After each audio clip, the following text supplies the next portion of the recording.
Red, White, Blue, and You. Stories about America for all Americans. Welcome to Red, White, Blue, and You.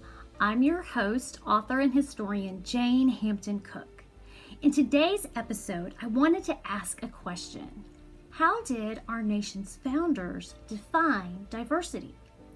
If you were to ask that question today, people would answer skin color or male or female or ethnicity. But if you were to ask John Adams how he defined diversity, he would answer religion.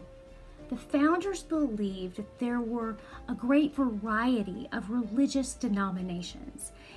To Adams, it was difficult to bring the 13 states together. It was almost as if there were 13 different nations. Why? Because of a variety of religions and customs. To Adams, the American Revolution was more than just a war. It was a change in people's thinking, in their religious sentiments and opinions. That was the real American Revolution. Adams had seen these differences and this clash of religions firsthand at the Continental Congress.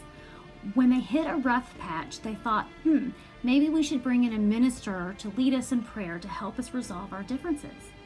But they couldn't even agree on which minister to bring in, because some of them were Presbyterians or Baptist or Congregationalist or part of the Church of England. And as they well knew, Maryland had been founded by Catholics, New England had been founded by Puritans, and the Church of England had founded many of the other states. So what did they do? How did they solve this conflict? Samuel Adams, John Adams's cousin, stood up and said, "I am not a bigot. I can hear the prayer of a righteous man who is also a friend to his country." Even though Pennsylvania had been founded by Quakers who welcomed Jews and had made agreements with native tribes, religious discrimination was a significant problem. In 1774, Baptist ministers were arrested by the authorities in Virginia. Their crime? Preaching without a license from the Anglican Church or the Church of England. This led John Adams to fear that the Church of England intended to establish a religion over all of them. James Madison feared this, as well as Thomas Jefferson, and they came to support the principle of religious liberty, of freedom of religion. Where did all of this lead?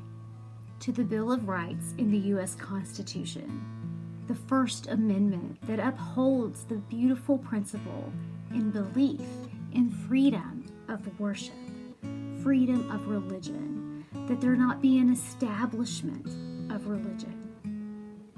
So the next time you say the phrase "under God" in the Pledge of Allegiance, remember, we weren't always united under God. But today, when we say "under God," we mean Christians and Jews, Buddhists and Hindus and Muslims, agnostics and atheists, because we are all united in the belief in belief, the freedom to believe, the freedom to worship.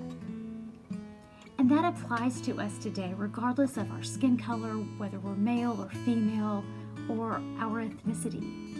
This shared belief can unite us as Americans, even if we don't all share the exact same belief when it comes to freedom of worship.